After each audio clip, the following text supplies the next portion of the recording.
The world came apart in fire and dust. Elena Hale pressed her cheek against cold rock and did not breathe. The ridge below Kunar province rolled away in terraces of shadow in pale moonlight, and somewhere in that darkness, men were dying. She could hear it on the radio clipped to her chest. She could hear it in the gaps between gunfire, those terrible silences where a man either got up or didn't. Her left shoulder was bleeding. She knew this the way you know a storm is coming. Not from pain, not yet. From warmth. That slow, particular warmth that meant something had opened that wasn't supposed to be open. She pressed it against the rock and let the pressure do what she didn't have time to do herself. The Barrett M8 2A1 lay across the boulder in front of her, bipod deployed, the scope catching faint light from a quarter moon. 30 pounds of precision engineering, and her right hand rested on it with the casual steadiness of someone who had touched this exact weight 10,000 times before and recognized it the way you recognize a voice in a dark room. 875 meters below, at the edge of the compound's flat roof, a man in a pale coat was still standing, still talking. The satellite phone pressed to his ear was a small rectangle of dim blue light, and that light was the difference between 43 Marines waking up tomorrow and 43 families receiving folded flags. The radio crackled. Lieutenant Commander Mercer's voice was tight, controlled, the voice of a man using every trained instinct to keep the panic out of his throat. "Hale, 8 men down. Durham's still on the phone. Do you copy?" Elena did not answer. She counted her breath instead. 4 counts in, 7 held, 8 slow out. Her heart rate dropped like a stone through still water. 78 beats, 74, 69. The man in the pale coat shifted position on the rooftop. He turned slightly, and for just a moment, the moonlight caught his profile. Educated face, patient eyes. A man who had spent years learning exactly how much damage one well-placed phone call could do. Her right hand settled. Her eye met the scope. And then the world went black, and white words appeared against it. 14 days earlier. The medical supply tent at FOB Kestrel smelled like sterile gauze, rubber gloves, and the particular kind of dust that gets into everything in eastern Afghanistan. It gets into your teeth, it gets into your lungs, it gets into the folds of the packages and the seams of the shelves, and no amount of sweeping or wiping or reorganizing removes it completely, though Elena Hale had come closer than most. She was standing between 2 metal shelving units at 6:30 in the morning, clipboard in hand, checking inventory for the 3rd time in 6 hours. Not because the inventory needed checking. It didn't. She had organized this tent with a precision that would have made a trauma surgeon pause and look twice, and nothing had moved since the last time she counted. She checked because movement helped, structure helped, the rhythm of counting things, of knowing exactly where everything was and exactly what it was for, kept other things at a distance. The kind of things that came at night when there was nothing to count. The shelves told a story that most supply clerks couldn't read. Combat gauze in Z-fold configuration occupied the top left section, positioned for single-hand retrieval at the height where a kneeling operator's dominant arm would naturally fall. Below that, needle decompression kits, the 14-gauge variety, sorted by expiration date, the closest dates at the front. Chest seals, both vented and non-vented, in separate bins labeled with black marker. Cat tourniquets on the lower right, each one pre-staged with the buckle already opened, loop ready. Morphine auto-injectors in the locked cabinet, because regulation required it, though she had quietly arranged them so the key hung on a hook inside her right cargo pocket. This was not how supply clerks organized medical tents. This was TCCC, Tactical Combat Casualty Care.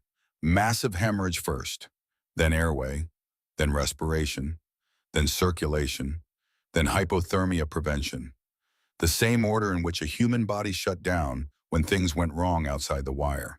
Elena had learned this sequence the way other people learned to drive, by doing it until it stopped being something she thought about and became something she simply did. Outside the tent, boots crunched on gravel.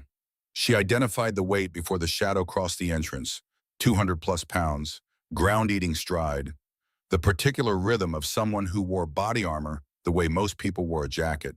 A SEAL. One of the dozen or so from the Naval Special Warfare Unit operating out of FOB Kestrel's Eastern Bloc. She went back to her clipboard. The tent flap opened. HM1 Theo Vasquez ducked inside, already looking at her hands instead of her face. He did that. She had noticed it 3 weeks ago and hadn't said anything.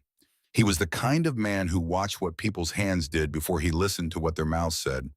And in 8 months deployed as a primary corpsman, he had learned to trust that habit. You reorganized again, he said, not a question. Inventory needed updating. It was perfect yesterday. Elena didn't look up. The chest seals were 6 inches too far right. If someone's reaching under stress, in the dark, left-handed, because their right arm is compromised, they'd have to sweep too far. Vasquez stood still for a moment. Then he moved to the tourniquets on the lower shelf and picked one up the way she had staged it. Loop open, buckle ready, the way your hand just fell on it if you reached without thinking. He set it back down carefully. Supply clerks, he said slowly, don't organize for one-handed retrieval under fire. Supply clerks should. He picked up a needle decompression kit, turned it over, set it back down with the expiration date facing out. Whoever you are, Hale, he said it quietly, not looking at her. I hope you're on our side. He left. She listened to his footsteps cross the gravel outside until she couldn't hear them anymore. Her hands were steady. She kept counting. Chief Petty Officer Derek Briggs arrived at 9:45 and did not knock. Nobody knocked at supply tents. You walked in, you stated what you needed, you took it and left. That was the transaction, and Briggs had completed it roughly 400 times across 15 years in 3 combat deployments. And it had never once required anything more complicated than pointing at a shelf. He was 6'2" and built like someone had assembled him specifically for the purpose of moving through hostile terrain with heavy equipment attached to his body. The M4 carbine on his single-point sling hung with the absolute stillness of something that had been in exactly that position for so many hours that it had become part of the man rather than a thing he was carrying.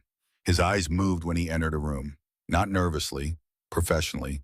Exits, potential threats, people who didn't belong. Elena was used to being the person who didn't belong. Trauma shears, he said, 6 pairs. You have 4 pairs, Chief, from Tuesday's requisition. He stopped moving. It was a very complete kind of stopping, the kind that meant he was reassessing something. How do you know what I requisitioned on Tuesday? I process every requisition on this FOB. She set her clipboard on the shelf beside her and looked at him directly for the first time.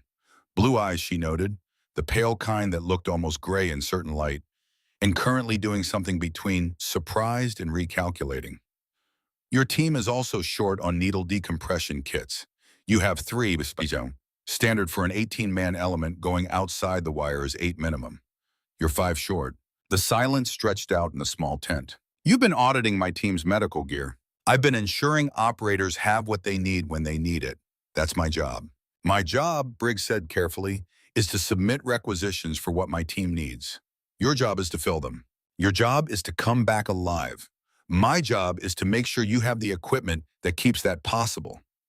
Elena reached past him to the shelf at his left, pulled out a box of needle decompression kits, and set it on the table between them. 5 kits. You also logged 4 chest seals last Tuesday. You took 6. I corrected the discrepancy. Another silence, longer. Briggs picked up the decompression kits without being told where they were. He had been watching where she looked. He had done it since he walked in. She had noticed that the same way she noticed everything in this tent, the same way her father had taught her to notice everything in any space she occupied, because the things you didn't see were always the ones that got you. Thorough, he said. Competent. There's a difference. He almost smiled. Something moved at the corner of his mouth and then didn't complete itself. He picked up the chest seals she'd pulled from the shelf behind him, the ones he'd needed before he knew he needed them, and tucked them under his arm. Thanks, Hale. He walked to the tent entrance, paused. She felt the weight of him reconsidering something, the particular quality of stillness that preceded a question someone wasn't sure they wanted the answer to. Then he kept walking. She wrote the transaction in her logbook. His footsteps faded. She went back to her inventory. She did not think about how her hands had not shaken once during that conversation. She tried not to notice that they wanted to. At 1400 hours, Rear Admiral James Corwin walked onto Phoebe Kestrel in his dress whites, and Elena felt the bottom drop out of her carefully constructed ordinary day. She saw him from across the dirt yard, 50 meters away, standing near the operations center in conversation with the FOB commander. The dress uniform was jarring here, out of place against the plywood and sandbags and earthen walls the color of old rust. 2 silver stars on the collar, service ribbons cascading down his chest like a history written in colored cloth. She knew the face under the silver-threaded hair. She had known it since she was 9 years old. He had attended her father's retirement ceremony at Camp Lejeune with his own citation in hand and tears he didn't try to hide. He had been at the VA hospital during the bad months, sitting in the hallway outside the room when the news got worse. He had been at the funeral in the rain, standing 3 paces behind the honor guard, not speaking to anyone, just present in the way that some people are present, as though simply bearing witness was the most important thing they could offer. She had not told anyone on FOB Kestrel about Admiral Corwin. She had not told anyone about a lot of things. Corwin turned mid-sentence, the way people turn when something in their peripheral vision demands attention, and his gaze crossed the 50 meters of open ground and found her in approximately half a second. Recognition, she saw.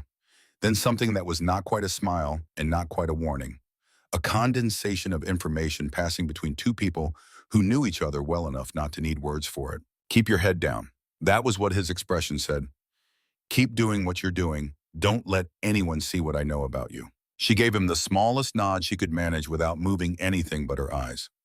Message received. She turned and walked back into the supply tent before the FOB commander could notice the exchange. Inside, she pulled the photograph from her cargo pocket. She kept it there because she couldn't keep it anywhere else without eventually having to explain it.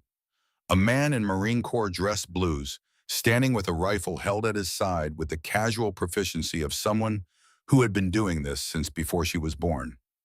Gunnery Sergeant Marcus Hale, MARSOC. The inscription on the back was faded from handling, the paper worn soft along the creases where she had folded and unfolded it across 3 years and 2 deployments. She touched the words without reading them.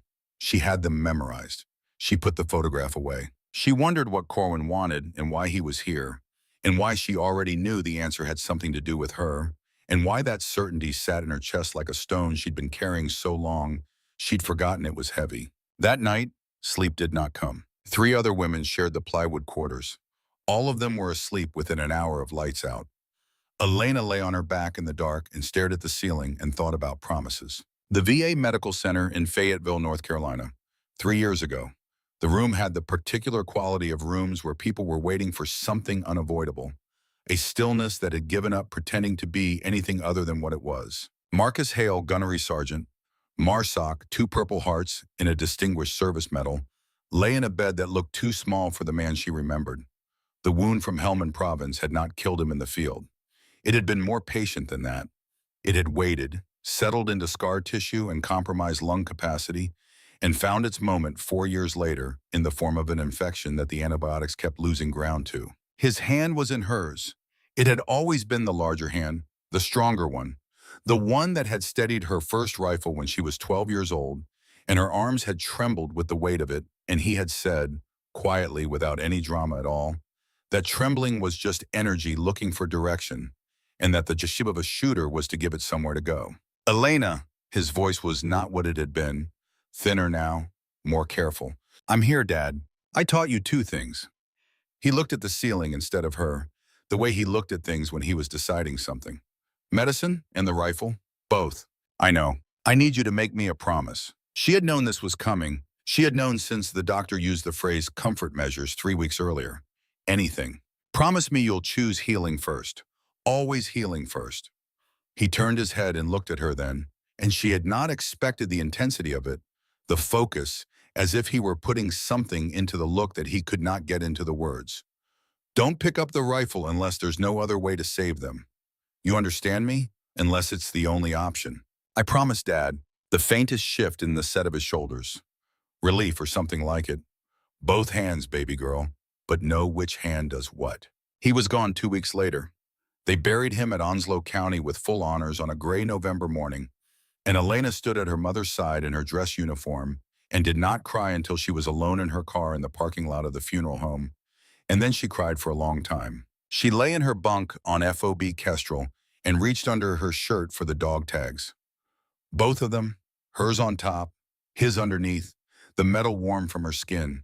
She pressed them flat against her sternum and held them there. She was keeping her promise. She was here to heal.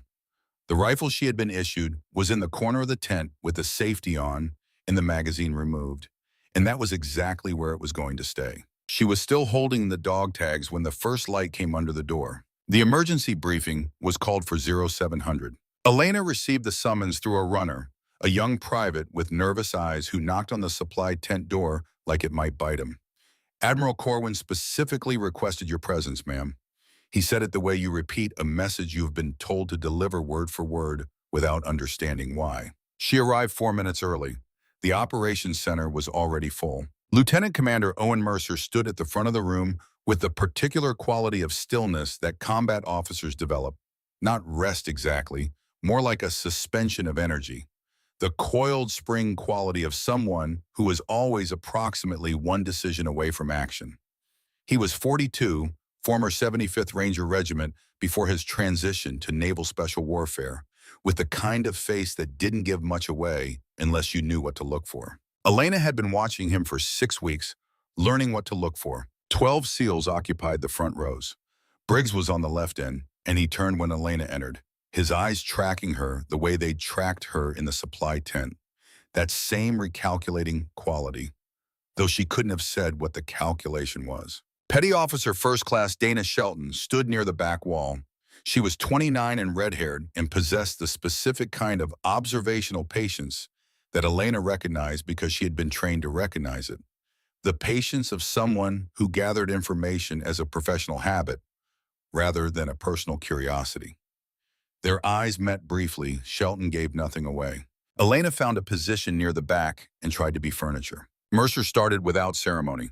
A Taliban IED network operating 16 clicks north, time-sensitive intelligence on a cache location, in and out before dawn, standard raid package. Vasquez as primary medical, the kind of role he had filled dozens of times. Admiral Corwin's voice cut through the briefing with the calm authority of someone accustomed to being the final word in any room. Captain Mercer, I'm recommending you take Corpsman Hale as backup medical support. Every head turned. Elena felt the attention land on her like something physical. Briggs spoke first, and his voice was measured, not hostile, the tone of a man who wanted information rather than a confrontation. Sir, with respect, Hale is supply. She hasn't been outside the wire. She is a qualified Navy corpsman, Corwin said. The factual quality of it left no room for the information to be anything other than what it was. Top 3% of her class at Great Lakes Naval Station. Honor graduate, Field Medical Service School at Camp Lejeune.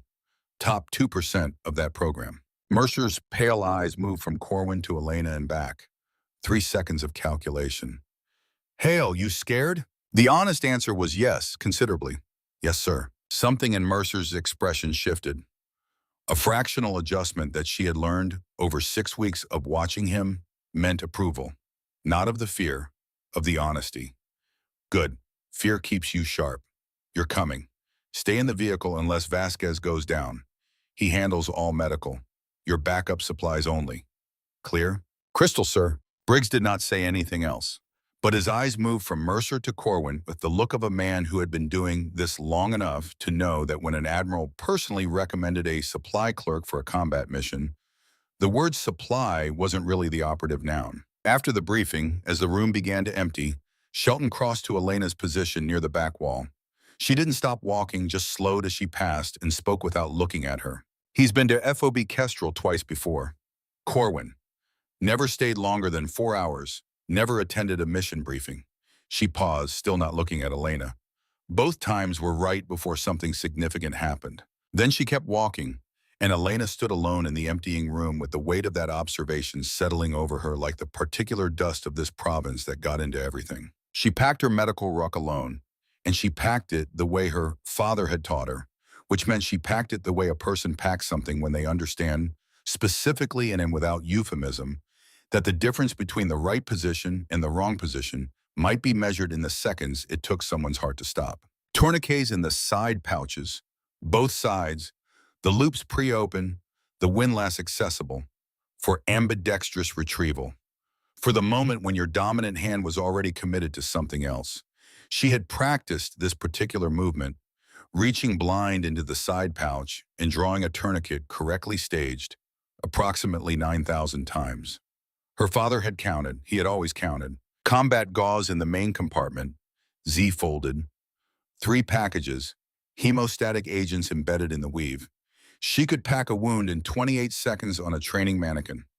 Under fire, with someone screaming, with dust in her eyes and adrenaline doing what adrenaline did to fine motor skills, her father had drilled her until she could do it in 40. Needle decompression kits, chest seals, vented and non-vented.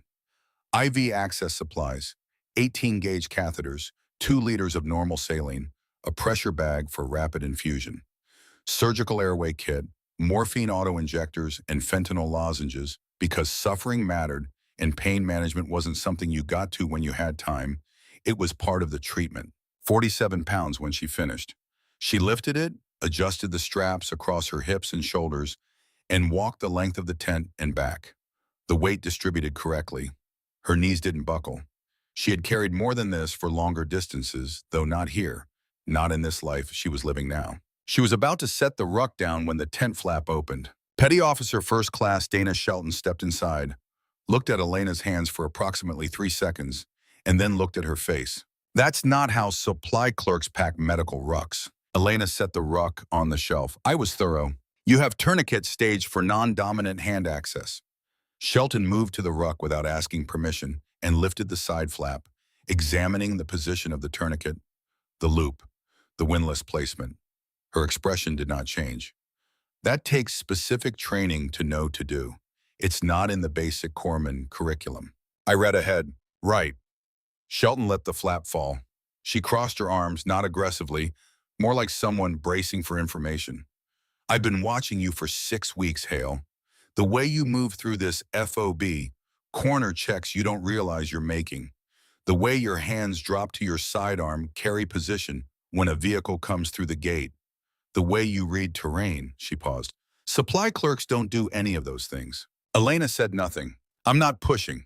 Shelton's voice was quieter now. Whatever you've got going with Corwin, whatever this is, I don't need to know the details. But I've got a feeling about tonight. She picked up her cover from where she'd set it on the shelf and headed for the entrance. Watch your 6, Hale, and watch Vasquez's. He's the best corpsman I've served with, but he takes risks when someone's down. She paused at the flap. Just know I'm watching. She left. Elena stood in the silence of the supply tent and looked at her medical ruck on the shelf, and then at the M4 carbine in the corner, and then at her hands. She picked up the M4, not to use it, just to check it, the way you check things that represent a risk if they malfunction. She ran her hands across the receiver, the barrel, the magazine well. Magazine out, chamber check. Bolt locked back. She broke it down in the practice sequence. Upper receiver from lower. Bolt carrier group from the upper. Charging handle free. 18 seconds. She inspected each component with the same attention she'd given the medical supplies. Then she reassembled in reverse. 16 seconds. Function check. Trigger pull on empty chamber. Safety selector. Magazine seating. Bolt release. Her hands had not wavered once. She stood holding the reassembled rifle and looked at it for a long moment, and then set it back in the corner with the safety on and the magazine removed. I'm just carrying it for protection, she told the empty tent. That was all. At 2200 hours, she climbed into Humvee 3 with 47 pounds of medical gear between her boots and a rifle she was not going to use across her lap, and the convoy rolled out of Phobe Kestrel into a darkness that held everything and showed nothing. The ride was 40 minutes of controlled tension. Mackenzie drove, Briggs occupied the front passenger seat, and 3 other SEALs filled the Humvee alongside Elena and Vasquez. Nobody talked much. Outside the armored glass, the Hindu Kush rose on both sides in masses of black on black, the peaks visible only as the absence of stars, enormous shapes that had been watching men cross this ground for 10,000 years and had not yet found it interesting enough to change expression. Elena watched the terrain through the scratched glass. She was mapping it without deciding to. Approach angles, elevation changes. The way the road cut through a dry riverbed and then climbed onto a ridgeline before dropping again toward the target area. These were the kinds of observations that had no use for a supply corpsman riding in the back of a vehicle. She made them anyway. Vasquez was quiet beside her. She had been in this position before, riding towards something significant, and she recognized the particular quality of other people's silence in those moments. Vasquez was running scenarios. She could see it in the minute adjustments of his expression, the way his eyes would focus on nothing for a moment and then refocus. He had done this before, many times, and he was still the kind of person who took it seriously, who ran the mental rehearsals even when experience told him he knew what to do. She respected that.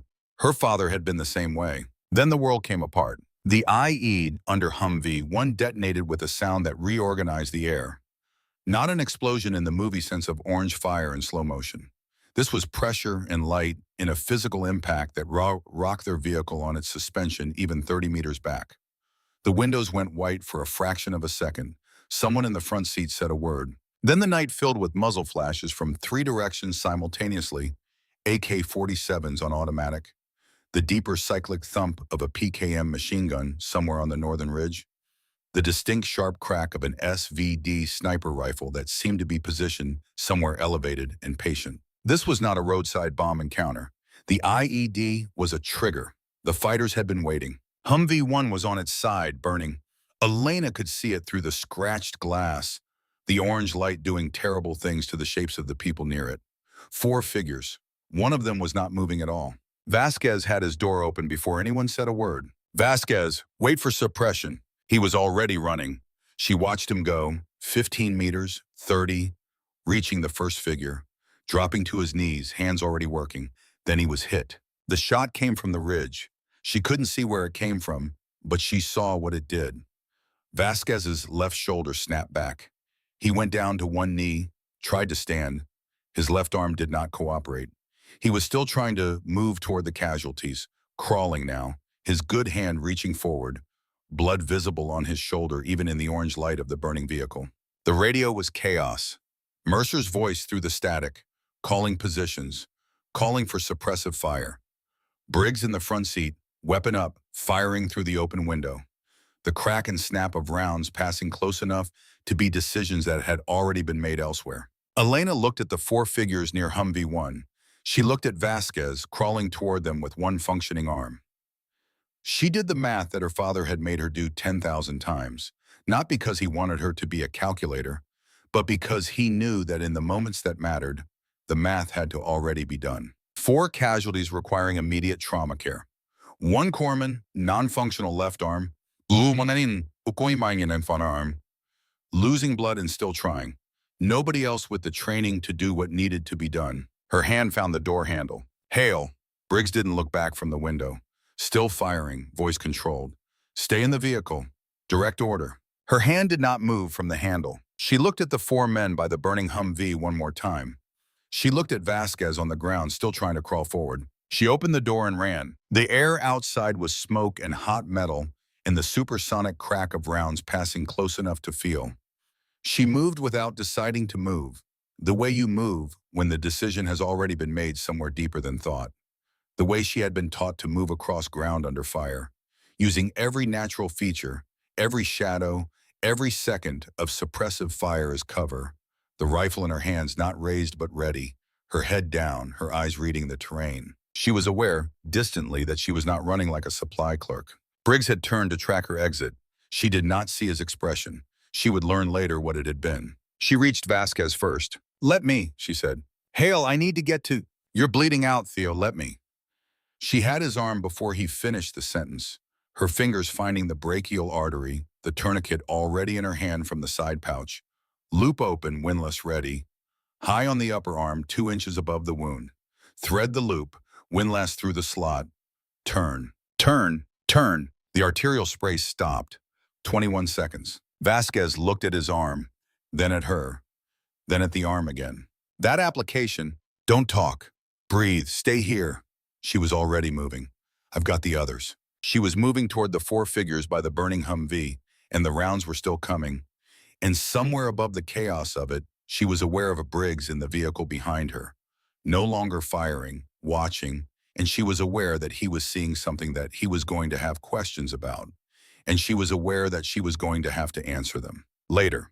That was for later. Right now there were 4 men who needed her hands, and she had 2 of them, and that was exactly enough. She reached the first casualty, and her hands were already working before her knees hit the ground. She did not think about the promise. She thought about this next 30 seconds, and what they would require, and what she knew how to do, and whether she was going to be fast enough. She was going to have to be. She reached Specialist Torres first. He was on his back in the dirt, one arm flung wide, chest completely still. No rise, no fall, just the terrible motionlessness of a body that had stopped doing the one thing bodies exist to do. The burning Humvee threw orange light across his face, and she could see the gray color already moving into his lips, the color of something running out of time. Tension pneumothorax. She knew it before she touched him. Knew it from the position of his trachea, the faint shift to the left that most people wouldn't see in this light under these conditions. And the chest that wasn't moving because the air that should have been in his lungs was trapped in the cavity around them instead. Collapsing the lung inward, pressing on the heart, and in approximately 90 seconds that pressure would be enough to stop the heart entirely. Her hands were moving before she finished the thought. She ripped open his vest with one hand and found the landmarks with her fingers, the way her father had made her find them in the dark, blindfolded, with someone shouting at her from 12 inches away. Second intercostal space, mid-clavicular line. She counted ribs by feel. First, second, third, no, back, first, second. The space just above the third rib, because the nerve and vessels ran under the rib above, and you went above to avoid them, and below to save the life, and you did not get those mixed up. 14-gauge needle from the kit in her top pouch. She had the kit open in 3 seconds. The round that hit the gravel 2 feet to her left sent rock fragments across her arm like thrown gravel, and she did not stop moving. She did not stop because Torres had 60 seconds left, and the round had already missed, and the person who fired it would need at least 2 seconds to cycle and re-aim, and 2 seconds was long enough to finish what she had started. She inserted the needle, advanced it through skin, through the intercostal muscle, through the pleura. Then the hiss, that unmistakable, specific hiss of trapped air rushing out through the hollow needle, pressure releasing, the lung re-expanding against the chest wall where it belonged. Torres gasped. His chest rose. Color began the long, slow climb back from gray. 23 seconds, start to finish. Get him oxygen, she said to the SEAL who had materialized beside her, appearing out of the suppressive fire the way people sometimes appeared in combat, suddenly and without apparent origin. Non-rebreather mask, 15 liters. Don't let him sit up. She was already moving to the next man. Private Weston had lost his left leg below the knee. This was the kind of wound that announced itself from 8 feet away, and what it announced was not survivable without immediate intervention. The femoral artery was intact, which was the only reason he was still conscious. But the tibial vessels were not, and the blood pooling in the dirt beneath him had a dark arterial quality that meant the clock was already running down. She dropped beside him. Tourniquet from the left side pouch, high on the thigh, as high as anatomy permitted because high and tight was the rule, and the rule existed because the people who wrote it had watched men die from tourniquets applied 2 inches too low. She cinched it down. Weston screamed. The sound cut through the gunfire, through the burning metal, through everything. She did not pause. I know, she said, not gently, not because she didn't care about the pain, but because there was no time for gentleness, and he needed honesty more than softness right now. You're going to live. That's what matters. Hold on. Morphine auto-injector from her right cargo pocket, 10 milligrams into the lateral thigh of the uninjured leg. The screaming faded, not to silence, but to something that was not the same kind of screaming, something that could wait. Sergeant Hale, sucking chest wound, right lateral thorax. She could hear it before she reached him, that distinctive wet, whistling sound of air moving through a wound in the chest wall instead of through the trachea where air belonged. Every breath he drew was pulling outside air directly into the pleural space through the defect in his chest. The lung would collapse within minutes. Vented chest seal. Top pouch, left side.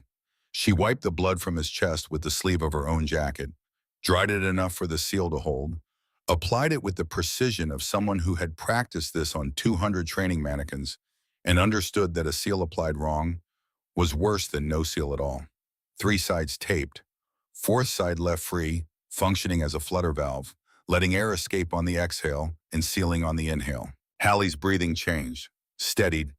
He looked at her with the specific expression of a man who has just understood that he is not going to die in the next 30 seconds. She was already moving. Private Dixon was last, And Dixon was the one she had been watching from the corner of her eye since she arrived at the burning vehicle, because Dixon had the specific presentation of blast injury that could go either direction. Multiple lacerations, the glassy, disconnected quality in his eyes that might be shock, or might be traumatic brain injury, or might be both. She crouched, looked at his pupils, tracked a light across them.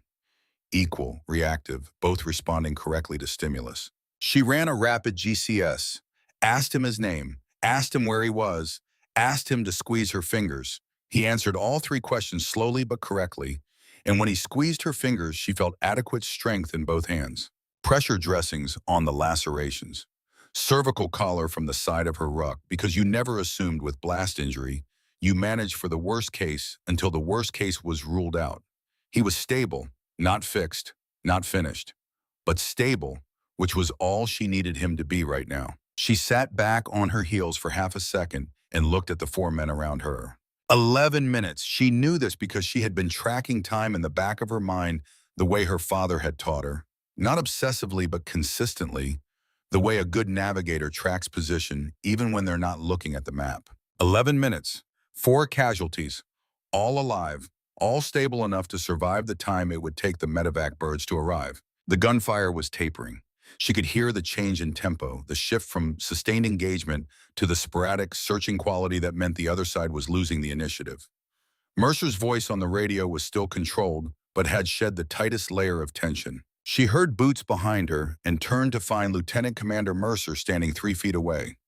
A cut above his right eye had pasted a dark stripe of blood across his temple.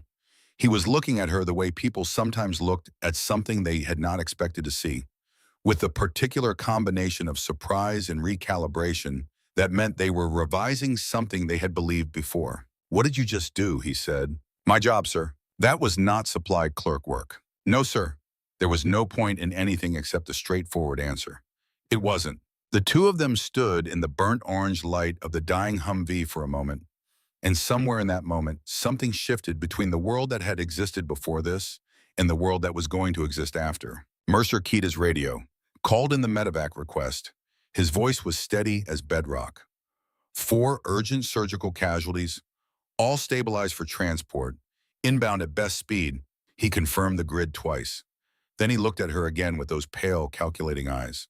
"When the birds come, you stay with the casualties. Keep them stable until the flight medics take over." "Yes, sir." He started to turn away, then stopped. "We'll talk when we get back." She already knew what that conversation was going to involve. She had known it since she ran out of the Humvee. That chapter of her carefully maintained invisibility was over, and the next chapter had not yet been written, and whatever it contained was going to be decided in the next 24 hours in ways she could not fully predict. The medevac birds came in 12 minutes later, 2 Blackhawks settling into a cleared area while the rotors turned the dust into something that got into everything. Elena helped load Torres first, then Weston, then Hale, then Dixon. She checked each man one last time before they were lifted. Tourniquets still cinched, chest seals still holding, airway clear, IVs running. Vasquez was the last one to the helicopter, still conscious, still trying to argue that someone else needed the slot more than he did, which was the kind of argument that made sense only to people who had never sat in his position and watched their own blood pool in the dirt. He grabbed her wrist as they loaded his stretcher. "That was exceptional," he said. The word came out with effort, not because he was dying, because it was the word he meant, and he wanted her to understand that he meant it specifically. "You would have done the same. Not that fast, not that clean." His grip was weakening. "Not in this light, under that fire. That was something I have never seen." He released her wrist. "Whatever you're hiding, Hale, whatever the reason, I'm glad you were here tonight." The Black Hawk lifted off with him aboard. Elena watched it until the navigation lights disappeared into the darkness above the ridge, and then she turned and walked back to Humvee 3. Briggs was standing outside it. He was not leaning against the vehicle, not checking his weapon, not doing any of the things you did in the minutes after a firefight when the adrenaline was looking for somewhere to go. He was standing with his arms at his sides and watching her cross the ground toward him, and the quality of his attention was different from anything she had seen from him in 6 weeks.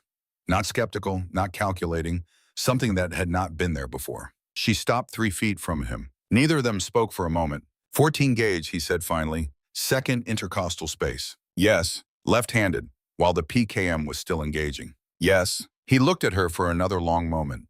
The burning Humvee behind her had faded to a low orange glow. The gunfire was completely gone now, only the distant calls of Mercer's team establishing their perimeter and the soft creak of cooling metal.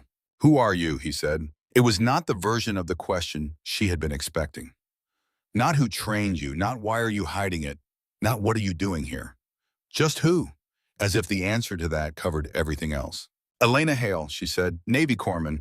That part was always true." "What part wasn't?" She looked at him, thought about the supply tent, in the 6 weeks of counting things that didn't need counting, and the promise she had made in a hospital room that smelled of antiseptic and loss. "The supply part," she said. "I requested it. I asked Corwin to assign me to supply when he placed me here." "Why?" "Because I promised my father I wouldn't do this." She gestured, not at the battlefield specifically, but at all about it, the med gear, the casualties, the 11 minutes. "I promised I'd only use my hands to heal, that I wouldn't go to the places where both hands were needed." Briggs looked at her for a long time. The pale eyes were doing something she couldn't name. "Your father," he said. "Who was he?" "Marcus Hale, Gunnery Sergeant MARSOC, 2 Purple Hearts.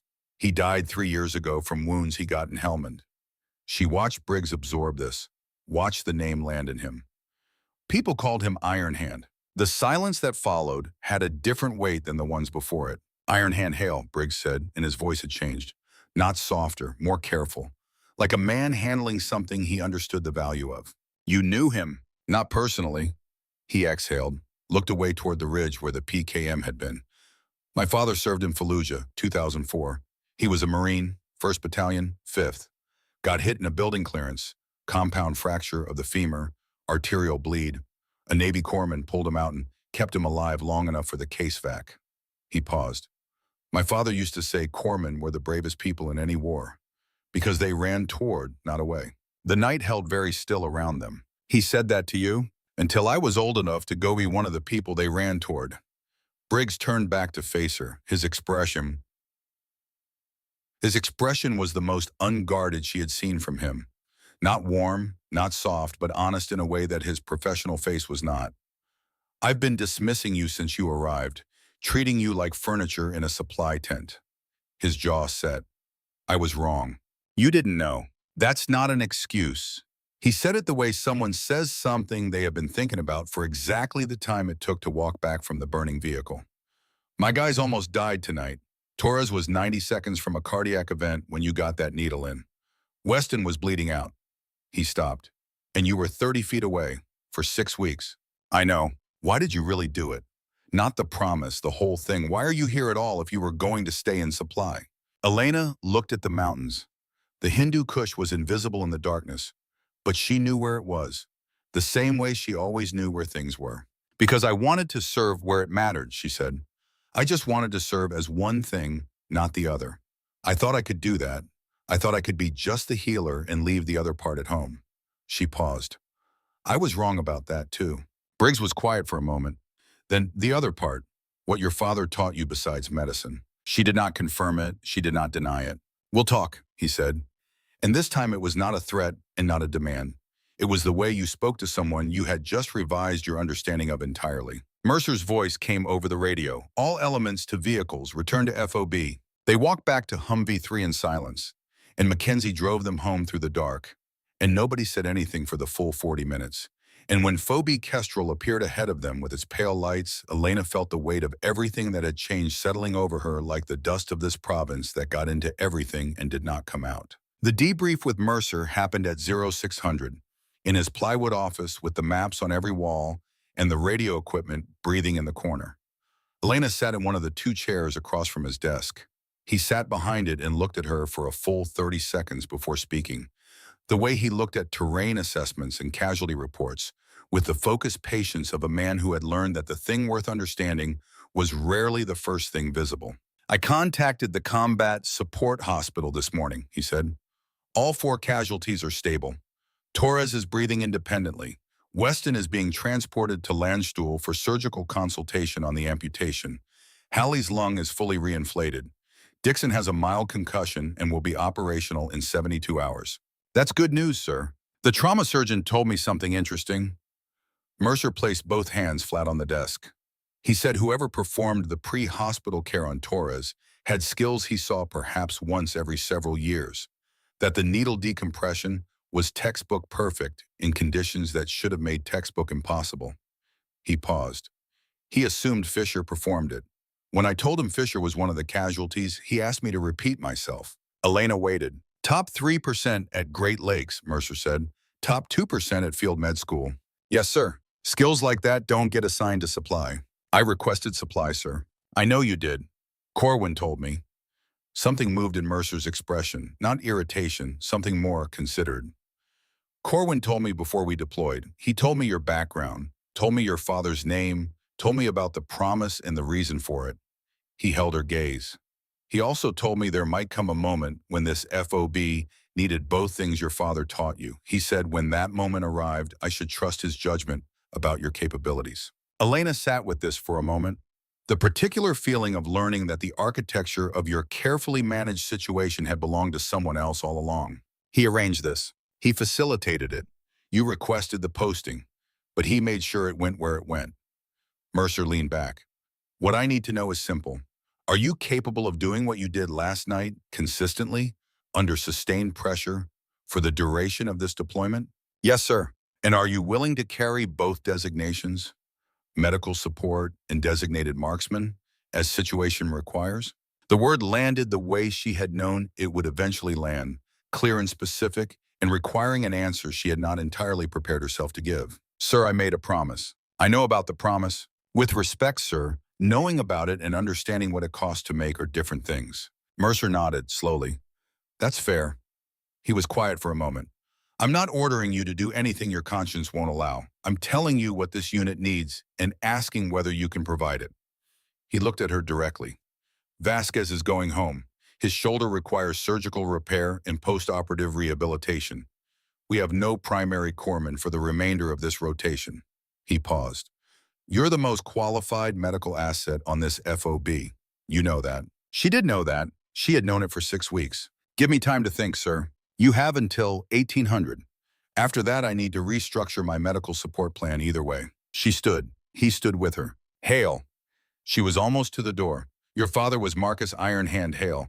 I looked him up this morning when Corwin told me the name. He paused. 157 confirmed kills over 2 tours. Decorated 3 times for valor under fire. The kind of operator that comes along once in a generation. Another pause. He also served as a combat lifesaver for 6 months before MARSOC, before the sniper pipeline. Did you know that? She turned. No, sir. Both hands, Mercer said. It wasn't just a phrase he used with you, it was who he was. She left. The sun was already hot by the time she found the perimeter wall on the FOB's eastern side, a blast barrier 10 feet tall and baking in the morning light. She sat with her back against it and her knees drawn up and her eyes closed and thought about her father. She thought about the way his voice had sounded, teaching her. Not impatient, never impatient, but precise. The way he would say a thing once and then wait for her to demonstrate she understood it before saying the next thing. The way he had built her knowledge the way you build a structure, from the foundation up, making sure each layer was solid before adding the next. She had been 12 years old the first time he put a rifle in her hands. Not to shoot, just to hold, to understand the weight distribution, to feel how it changed the way your body needed to stand. He had also been the one who taught her to pack a wound in the dark, to find the brachial artery by feel, to read the signs of a tension pneumothorax from across a room. He had made her do these things the same way he made her do everything, until they stopped being skills and became instincts, until they stopped requiring thought and started requiring only attention. Both hands, baby girl. But know which hand does what. She sat with that for a long time. Dana Shelton found her there at 900 hours. Shelton dropped into position beside her against the blast barrier with the easy economy of someone who had long ago stopped caring about the temperature of any surface she might have to sit on. She said nothing for approximately 2 minutes, which was either patience or the particular kind of tactical approach that involved letting silence do the work. Briggs talked to me, she said finally. I know. He said you used a 14-gauge needle decompression left-handed while taking fire. Torres needed it. Shelton looked at her sideways. I've been a corpsman for 7 years. I've been in 3 combat zones. I have seen maybe 4 people in my career who could have done what you did last night. She paused. None of them were supply clerks. I was never really supply. No. Shelton seemed to find this neither surprising nor particularly dramatic. Who are you then? Same person who was in the supply tent yesterday, just with fewer things hidden. Shelton was quiet for a moment. The wind moved across the top of the blast barrier and brought with it the smell of diesel and dust and whatever was cooking in the chow tent. Mercer's going to ask you to take Vasquez's slot, Shelton said. He already did. What are you going to say? Elena looked at the wall in front of her. Pale brown plywood, stenciled numbers. The ordinary surface of a temporary structure built for exactly these circumstances. I'm going to say yes, she said, but I need to do something first. Shelton nodded as if this was the answer she had expected. Briggs is going to ask you something too, she said. He's been carrying it around since last night. I can see it on him. I know what he's going to ask. Do you know what you're going to answer? Elena did not answer that. Not because she didn't know, because she wanted to say it to Briggs first. Shelton stood, brushed the dust from her trousers. For what it's worth, she said, not looking at Elena. Last night when I saw you run to those casualties, when I saw the way you moved across that ground. She paused. I thought of my older brother. He was a Marine. He was the one who talked me into the Navy. Another pause. He said the best thing anyone could be in a war was useful. Really useful. Not useful at one thing or useful in the right conditions. Just useful. She picked up her cover. You're the most useful person I've seen in 8 months. She walked away. Elena sat alone against the wall and finished thinking. At 1100 hours, Admiral Corwin found her in the supply tent. She had come back to it not because there was anything to do there, but because she needed to think in a familiar space, and this was the space she knew best. She was standing between the shelves with her clipboard when he came through the flap alone, without the dress whites, in the practical utility uniform he wore when he was not performing the office of admiral, but simply being the man who had known her father for 22 years. He sat down in the chair she kept for the rare occasions when someone needed to receive news. He sat with his hands on his knees and did not speak immediately. You arranged all of this, she said. I facilitated it. There's a difference, apparently. Yes.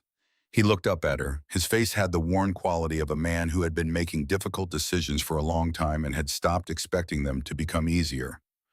Your father came to me 6 months before he died. He was well enough to have a conversation, not well enough for much else. We talked for 4 hours in my office at Pendleton. He paused. He told me about the promise he had made you swear, and he told me he thought he had made a mistake. Mercer told me something similar. Marcus said it was the most important thing he had ever taught you, and the most important thing he had ever gotten wrong. Corwin looked at his hands. He said he made you promise out of fear. His fear, not wisdom. He was terrified you would go where he had gone and not come back, and he dressed that terror up as a father's guidance. He looked up. He asked me if the opportunity arose, to put you somewhere that would test both things he had taught you, not to force you to use the rifle, but to put you in a position where the choice was real and the stakes were real, and whatever you decided as someone who understood what she was choosing. Elena stood very still between the shelves. He believed you would know what to do, Corwin said. He just wanted you to have the chance to find out. The tent was quiet. Outside, the FOB went about its morning, vehicles and voices, and the distant thump of a helicopter making its approach from the south. He also told me something else, Corwin said. He reached into his pocket and produced a folded piece of paper. He held it out. He wrote it down. He said he was afraid he would lose the words before he got the chance to say them to you. She took the paper. She did not unfold it. She put it in her cargo pocket, next to the photograph, next to the dog tags, in the place where she kept the things that mattered most. I'll read it when I'm ready, she said. That's what he thought you'd say. Corwin stood, looked at her with the particular look of a man who has done what he came to do and understands what the weight of it cost. Mercer needs an answer by 1800. He'll have one. Corwin nodded. He left without ceremony the way he had come in, and Elena stood alone with her father's letter in her pocket and the knowledge of everything that had been arranged for her with love across time by a man whose hands had always known exactly what they were doing. The conversation with Briggs happened at 1400, in the shade between the vehicle maintenance bay and the operations center, where nobody went in the early afternoon because the heat in that particular patch of ground was approximately the temperature of a conviction. He was waiting when she got there, arms at his sides, the same way he had stood in the dirt next to the burning Humvee, watching her approach with that revised quality of attention. She stopped 2 feet away. "Your father taught you to shoot," he said. Not a question. They were past questions. "From age 12 to age 17, 5 years." She held his gaze. "Civilian competition shooting first, then formal instruction." He took me through every element of the sniper qualification course. Not officially, informally. On ranges he knew, with equipment he had access to, over every school break and every weekend he was stateside. Why? Because he believed medical skills and combat marksmanship were two sides of the same coin. That separating them was like training a surgeon who could only work in ideal conditions. He wanted me to be able to do what needed to be done in whatever conditions existed. She paused. Then he made me promise not to use one side of the coin. Briggs was quiet for a moment. The heat made the air above the vehicle base shimmer. "I need to tell you something," he said. It came out differently than his other sentences. Not a tactical statement. Something that had been sitting somewhere inside him for longer than this conversation. She waited. 14 months ago, we lost a corpsman on an operation in this province. His name was Petty Officer 2nd Class Aaron Kimball. He was 26 years old. He died doing exactly what Vasquez was trying to do last night, running toward casualties with one arm already hit. He stopped, breathed. I was 20 feet away, and I couldn't get to him, and I couldn't do what he was trying to do because I didn't have the training." He looked at his hands. 15 years of SEAL operations, the specific calluses and small scars of that work laid across his palms. "I have thought about that 20 feet every day since." Elena looked at him. "When you ran out of that vehicle last night," he said, "and I told you to stand down, and you ran anyway." He shook his head, slowly. "I thought for approximately 3 seconds that I was about to watch it happen again. I wasn't going to let it happen again." "No." He met her eyes. "You weren't." He was quiet for a moment. "My father used to say the bravest thing in a battle wasn't the charge. It was the man who went toward the wounded when everyone else was going the other direction." He paused. "I've been thinking about that since last night, since I watched you do it." He sounds like he was a wise man. He had his moments. The faintest shift in the set of Briggs's mouth, not quite a smile, a suggestion of one. He also used to say that the people who ran toward the wounded were the ones worth following anywhere. He held her gaze. "I owe you an apology. 6 weeks of one. You didn't know. That doesn't balance the account." He extended his hand, not the military handshake, the kind between people. "My name is Derek." She shook it. "Elena, I know." He held the shake for a moment. "Mercer's going to ask you about the other skill. Sooner or later, the situation is going to require it, and he's going to need to know whether you're ready to use it. I know that too. What are you going to say?" She put her hand in her cargo pocket and touched the folded letter. Had not read it yet, needed to read it before she could answer the question that Briggs and Mercer and Corwin and her own conscience were all waiting on. "I'm going to say I need 1 hour," she said. She read the letter in the supply tent with the flap closed and the afternoon light coming thin through the canvas walls. Her father's handwriting had always been precise. Even near the end, when the morphine had blurred everything else, his handwriting had kept its precision. Each letter formed with care, each word chosen. She read it once, then again. Then she folded it and put it back in her pocket and held the dog tags in her hand for a long time without doing anything else. What he had written was not a retraction of the promise. It was an explanation of where the promise had come from. He had written it in the careful, specific language of a man who understood that imprecise words were more dangerous than no words at all. He had written, "I made you promise out of fear. My fear, not wisdom. I was afraid of losing you the same way this work almost lost me, and I dressed that fear in the language of a father's guidance and asked you to swear to it. I was wrong. The promise was wrong. Not because healing doesn't matter. It matters more than anything I know how to say. But because I taught you both hands for a reason, and the reason was that the world does not separate its worst moments into the kind that need a healer and the kind that need a rifleman. The worst moments need both at once. I knew that. I lived that. And then I asked you to pretend otherwise because I was afraid. I am sorry for that. Use everything I gave you. Both hands, Elena. That was always what I meant." She folded the letter, set it back in her pocket. Then she went and found Mercer. She found him at 1600 in the operations center, alone going over maps. The door was open. She stood in the frame. "I'll do it," she said. "Both designations, full scope." He looked up from his maps. The pale eyes registered this without surprise, which told her he had already factored it into his planning. "Medical and marksman," he said. "Yes, sir." "Corwin's assessment of your capabilities, you'd confirm that." "I'd exceed it, sir." Something at the corner of his expression shifted fractionally. It was the closest thing to approval she had seen from him, and it was worth more because of how rarely it appeared. "Effective immediately. Combat medical officer and designated marksman, both active. I need confirmation on your precision shooting capability before I put you in the field in that role." "I understand, sir."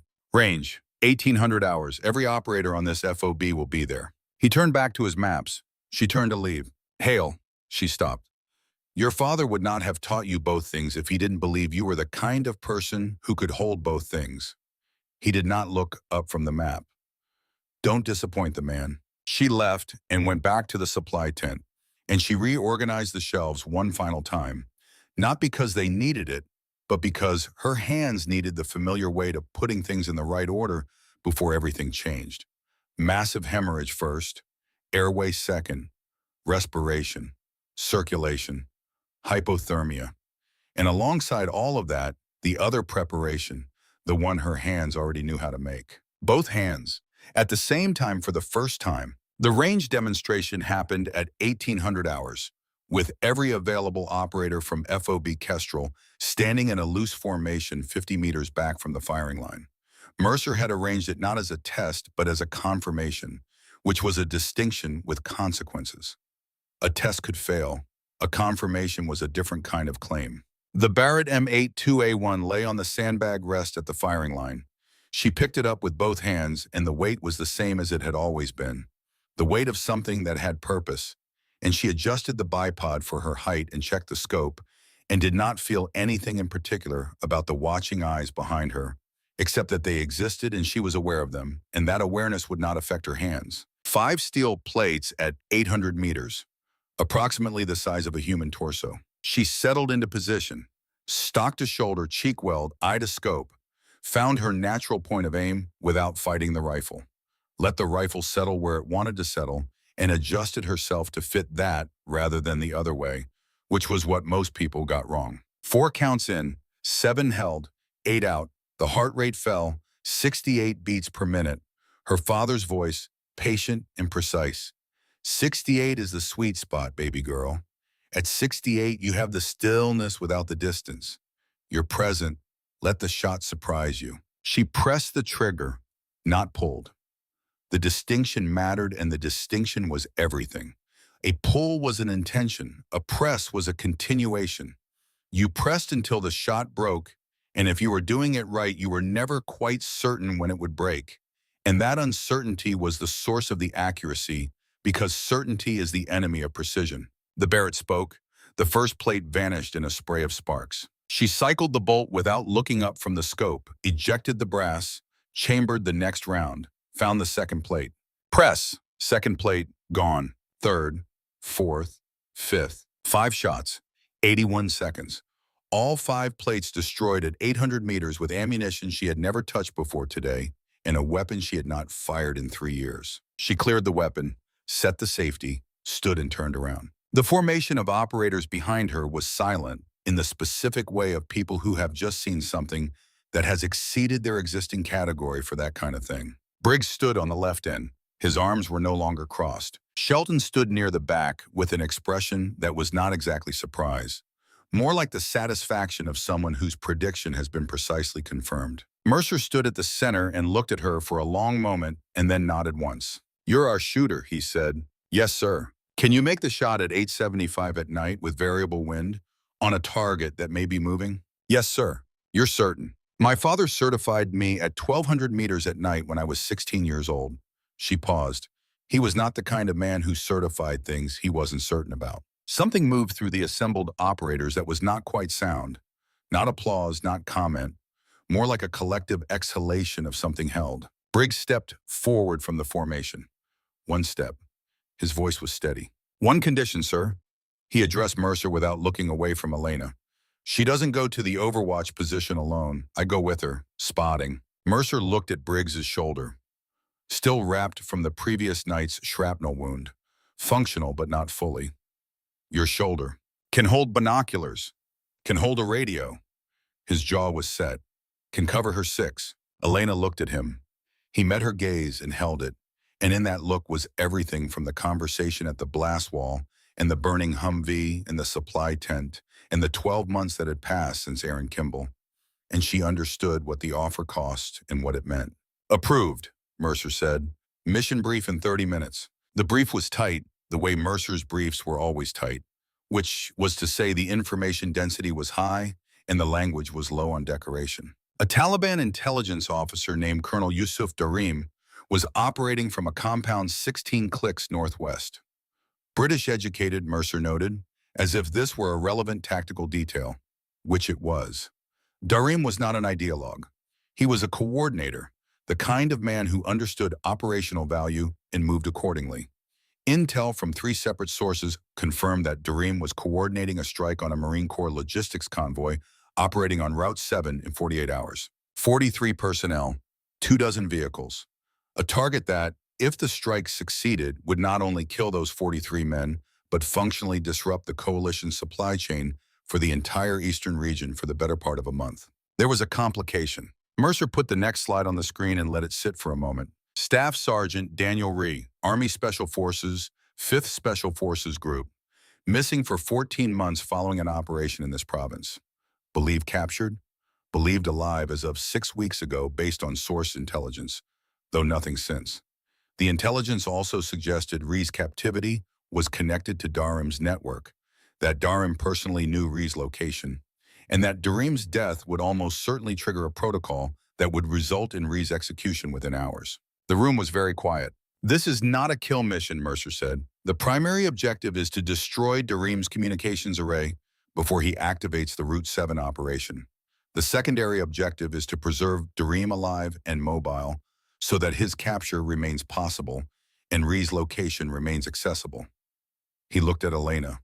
A precision shot at 875 meters, in low light, targeting communications equipment rather than personnel. Takes Darim's ability to coordinate without taking his life. He paused. This requires someone who can put a round through a satellite uplink array on a rooftop while accounting for elevation, wind, and the probability that the target of interest may be in the vicinity of the equipment. She had already mapped the shot in her head from the description. She had been mapping it since he said 875. Questions, Mercer said. Nobody had questions. That was not the kind of room that asked questions when the math was already visible on the table. Mercer added one more item before he released the room. Intelligence from a CIA source embedded with Darim's network, acquired 72 hours earlier, had compromised the composition of the FOB Kestrel Special Operations element. The source had provided Darim with operator names, roles, and specialties. Elena's name was on the list, with her father's name attached to it and her training background summarized in 3 lines. Darim had been briefed on Ironhand Hale's daughter specifically. The intelligence assessment believed he would attempt to use this information operationally. That was the last thing Mercer said before he dismissed the room. Elena stood with it sitting in her chest like a stone she already knew the weight of, because she had been carrying stones like that for 3 years, ever since the funeral. And she had learned that the weight didn't go away, but you got better at deciding what to do while you were carrying it. At 2200 hours, Elena stood next to the second Black Hawk on the landing pad of FOB Kestrel. 80 pounds of gear, medical ruck, Barrett, M4 ammunition. The weight settled across her hips and shoulders the way it was supposed to settle, distributed correctly, manageable. Her father had made her carry 95 pounds for 8 miles in the North Carolina summer when she was 15 years old, and he had walked beside her the entire way without offering to take any of it, because that was not what the exercise was for. She touched the dog tags under her uniform, both of them. Briggs came up beside her, his spotting equipment slung over the shoulder that worked better. His face calm with the particular calm of a man who had been in enough of these moments to know that calmness was a professional choice and not a feeling. He handed her something, small, worn, a folding knife with a wooden handle, the handle so old the grain had gone smooth and dark from years of handling. My father carried this in Fallujah, he said. I carry it everywhere I deploy. He held it out. I want you to carry it tonight. She looked at it. Briggs? Derek. She looked at the knife. I can't take this. Not giving it to you. Lending it. His voice was straightforward. I need it back, which means you need to come back. He held it out. Call it a tactical arrangement. She took the knife. The wood was warm from his hand. She put it in her left cargo pocket. The helicopter spooled up. The rotors reached their pitch. Dust came off the landing pad in sheets. Elena looked out at the dark mountains, the same mountains she had been looking at for 6 weeks from the supply tent. The same mountains that had been here longer than any of this and would be here long after. She thought about her father, about the letter in her pocket, about the words he had found when he still had words to find. Use everything I gave you, both hands. That was always what I meant. The crew chief gave the signal. Boards. She climbed in, settled the ruck, secured the Barrett between her knees, checked the M4. Briggs dropped in beside her, his spotting scope already in his lap, because Briggs was the kind of man who was already preparing for whatever came next. The Black Hawk lifted off. Below them, FOB Kestrel shrank to a cluster of yellow lights and then to a single pale smudge against the dark ground, and then to nothing at all. And Elena was in the air above the Hindu Kush with 80 pounds of both hands strapped to her body and a letter from her father in her pocket, and 16 clicks between her and a man whose one phone call could kill 43 people she had never met. She would not let him make that call. The mountains rose around the helicopter. The night absorbed everything. She breathed through the 4-7-8 her father had taught her, 4 counts in, 7 held, 8 out, and her heart rate fell to 68, and she closed her eyes and stopped counting things that didn't need counting. She was ready. And then the world came apart again. She was 80 meters from the overwatch position when the voice came over the tactical frequency, and the voice was not Mercer's, and it was not Briggs's, and it was not anyone from FOB Kestrel. It was calm, unhurried, the specific unhurried quality of a man who knows he has the time. Corpsman Hale. She stopped moving. Briggs, 2 steps ahead, stopped without being told because he had heard it too, and because 15 years in this work had calibrated his reactions to be faster than thought. The voice continued. British accent, precise vowels, the kind of English that came from years of formal education rather than native acquisition. I want you to know that I recognize competence when I encounter it. Your approach has been well planned. The deception at the FOB, the trajectory of your overwatch position relative to my compound. All of it. A pause that was not hesitation, more like punctuation. But I have been expecting someone with your precise skill set for approximately 36 hours. I know your name. I know your father's name. My intelligence service is thorough, Mrs. Hale. Yours apparently has a leak. Briggs had his back against a boulder. His eyes found hers. The question in them was the same question running through her own mind. How much? How much did he know? How long had he known it? Whether the approach had already been mapped from the compound before they landed. You're wondering how much I have, the voice said. The answer is enough. Corpsman Elena Hale, daughter of Gunnery Sergeant Marcus Ironhand Hale, MARSOC. Your father's name was in a briefing I received 72 hours ago, along with your medical certifications and your father's sniper record. The voice did not become warm or threatening. It remained exactly what it was, a man speaking information he intended to be useful. I also know about Staff Sergeant Ree. The night was very still around them. If you make the shot you have come to make, and if any harm comes to me as a result of this operation, Staff Sergeant Ree will not survive the morning. That is not a threat. It is an operational reality I am asking you to factor into your decision. The briefest pause. I am a pragmatist. I have no interest in Ree's death. He is a resource with potential future value. But my organization has protocols, and those protocols exist independent of my preferences. Elena pressed herself against the rock, her mind running the variables with the cold specificity her father had drilled into her. Darim was trying to abort the mission with information. That was the calculation. He could not neutralize the overwatch position by himself in the next 3 minutes, so he was trying to neutralize the decision to shoot. He was trying to make the cost of the shot visible enough that she would not take it. And the terrible thing was that some of what he was saying was true. Ree's safety was real. The risk to Ree was real.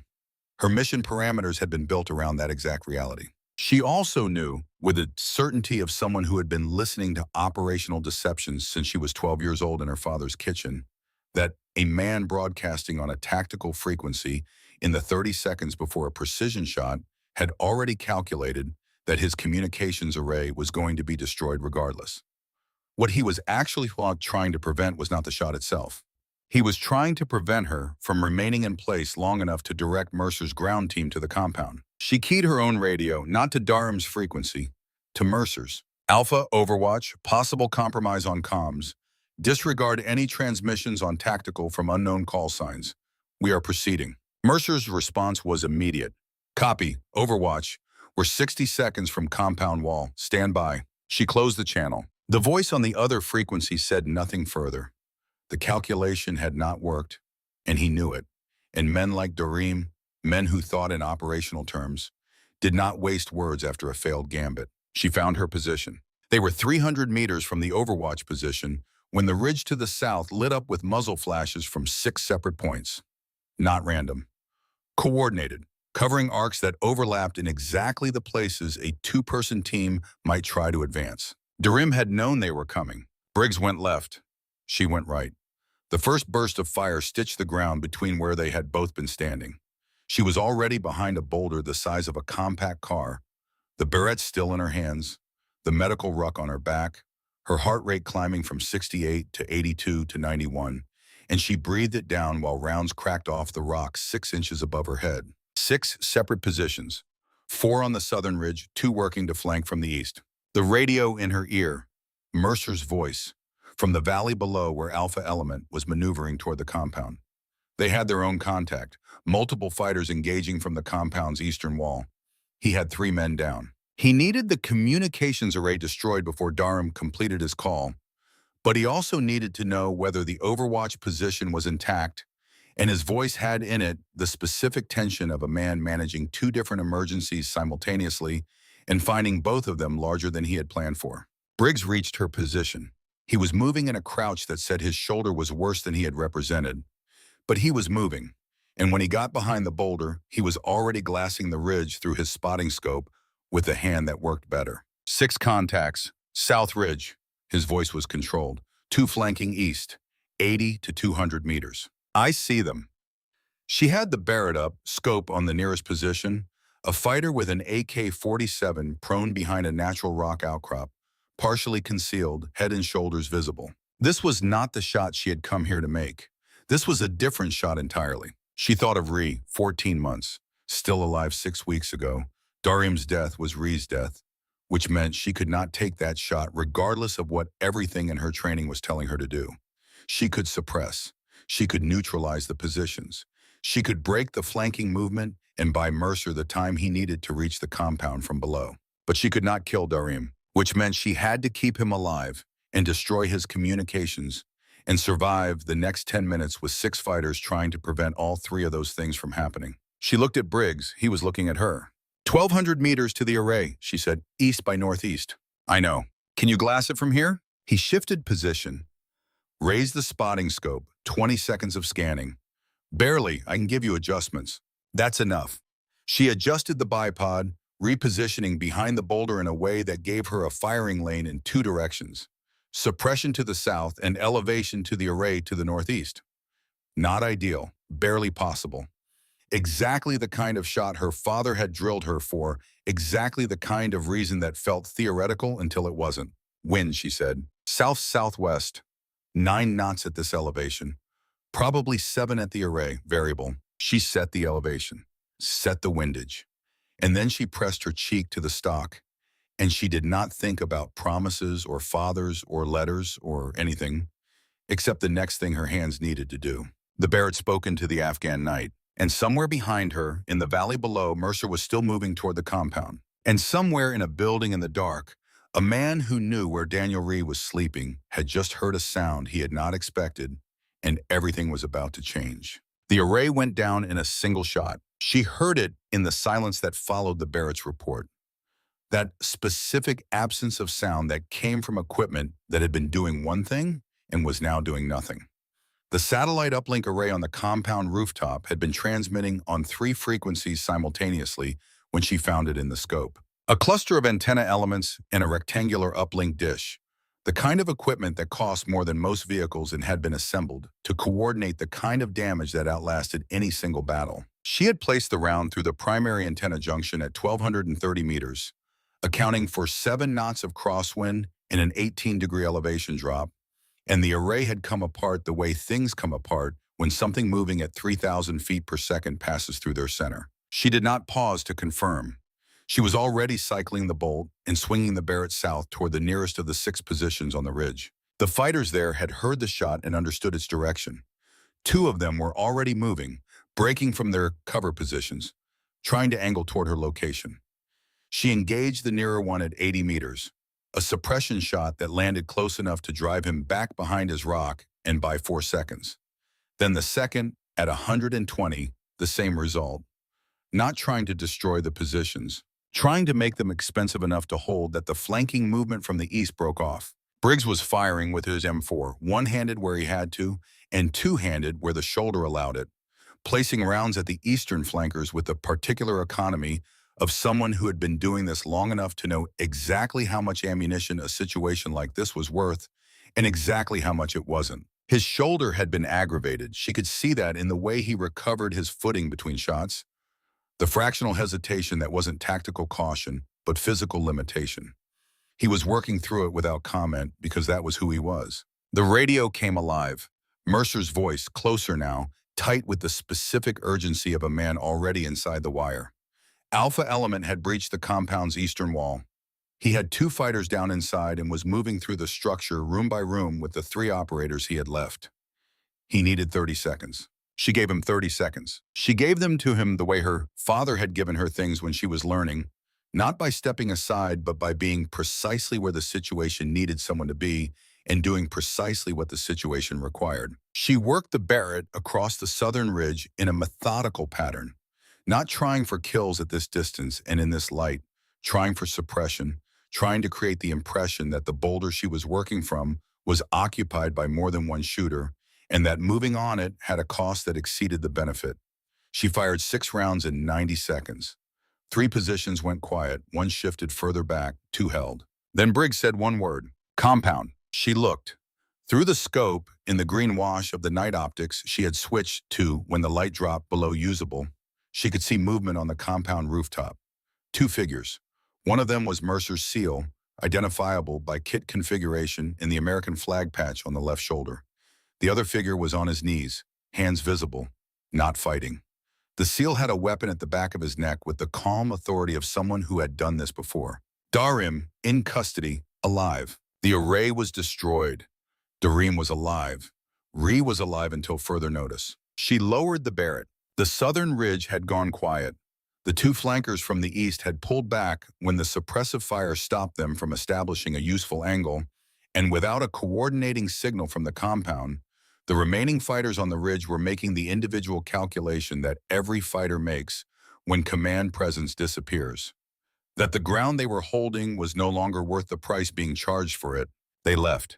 She watched them go through the scope, 3 figures moving north along the ridgeline, not running, moving with the purposeful efficiency of professionals who understood when an objective had been lost and what the appropriate response to that was. It was over in the way that combat is over, which is to say it was not over in any larger sense, but it was over for the next few minutes, and the next few minutes were what mattered. She cleared the Barrett and came out from behind the boulder and stood in the cold air of the ridge with the night scope still raised to her eye, scanning the terrain below.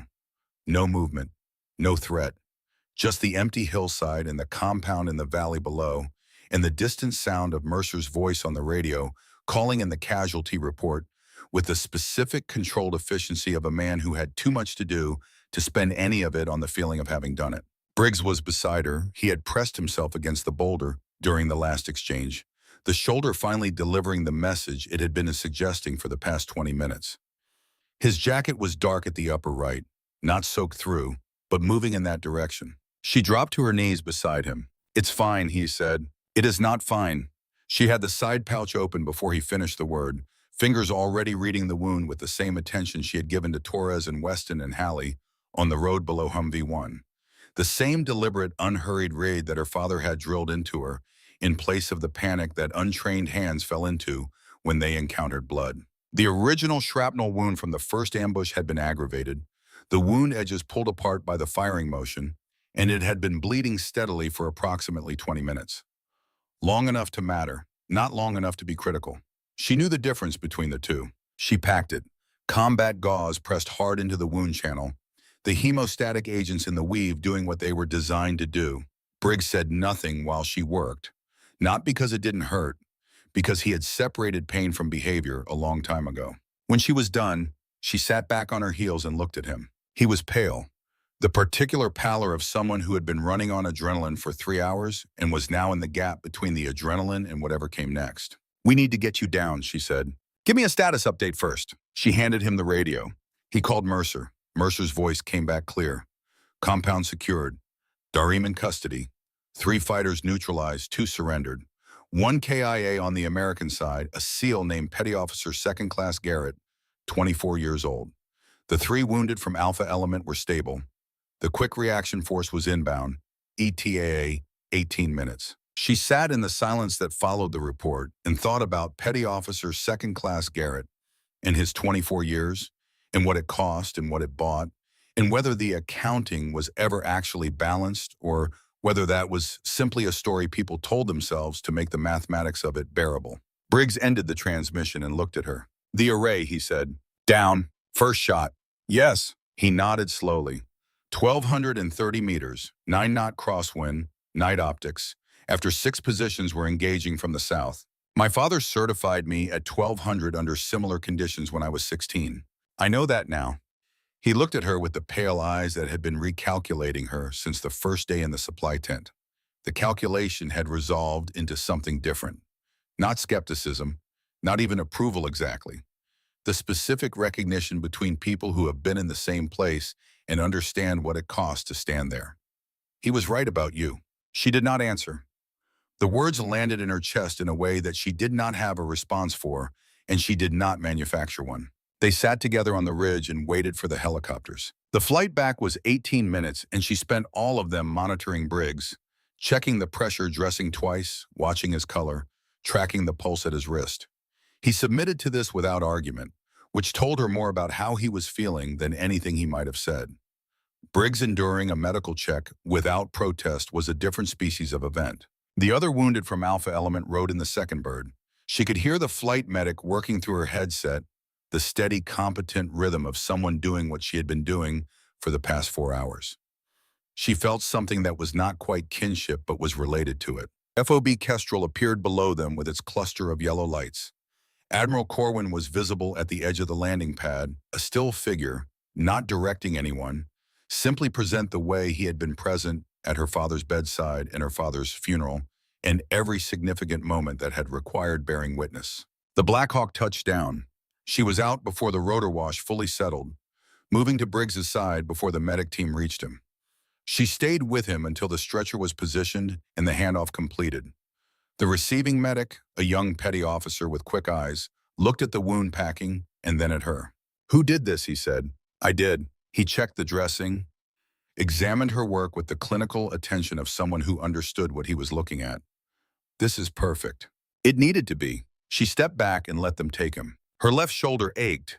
The shrapnel from the ridge had not come back to her full attention until this moment, when there was nothing else more immediately demanding. She reached back and found the wet patch, assessed it with her fingers. Through and through fragment wound, lateral deltoid, muscle damage, but no major vessel involvement. It had bled steadily for approximately 2 hours. She needed suturing, antibiotics, and a conversation with the FOB surgeon about return to duty timeline. She was already planning the conversation. Corwin appeared at her side.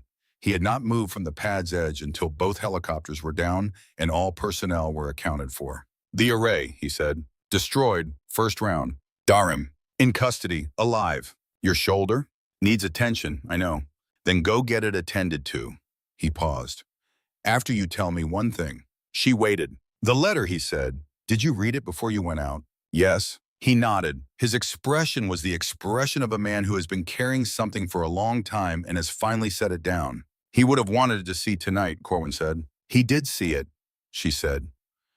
She did not explain what she meant. She did not need to, and Corwin did not ask. She went to the medical bay. The FOB surgeon removed 6 fragments of metal from her left shoulder. 3 were superficial. 3 required local anesthetic and precise work in a confined space. She sat on the treatment table and looked at the wall and breathed through the 478 while he worked. And the surgeon made no comment on her stillness because he recognized another professional's way of managing when he encountered it. 12 stitches, a pressure dressing, an antibiotic protocol. He told her she would be at 70% in 48 hours and 85% in a week. And those numbers were good enough for what she intended to do next. She found Briggs in recovery an hour later. He was awake. His shoulder had been properly packed and dressed by the surgical team. He had an IV in his right arm and the post-adrenaline exhaustion of a man who had been running at full capacity for too long and was now paying the invoice. But his eyes were clear, and when she came through the door, those eyes found her immediately, the way they always found things that entered a room. Both wounded, he said, the 2 people on overwatch. Yes, you worked on my shoulder before you mentioned yours. Yours was worse. He looked at her. How many stitches? 12. Mine is 9. He considered that for a moment. You packed your own wound while you were treating mine. She had applied a field dressing to her shoulder before she worked on Briggs, the minimum necessary to stop the active bleeding, and then she had focused on him entirely. This was not heroism. It was triage applied correctly. You treated the worst injury first. It was in the protocol she had organized her supply tent around from day one. You were losing more blood, she said. He looked at her for a long moment. The calculation in his eyes had completely resolved. Nothing left to recalculate. My father's knife, he said. She reached into her left cargo pocket and produced it. Set it on the bedside surface beside him. The wooden handle was warm from being next to her body for the past 4 hours. Returned as agreed, she said. He looked at it, made no move to pick it up. There's a corpsman in the history of this war, he said. Fallujah, November 2004. He pulled my father out of a burning building, kept him alive for 11 minutes until the case vac arrived. My father lost feeling in 2 fingers permanently from the nerve damage. He kept those fingers the rest of his life as a reminder of what he owed. He looked at the knife. He never found out the name of the corpsman. She was quiet. I've been carrying that story for 38 years. It's the reason I'm in this uniform.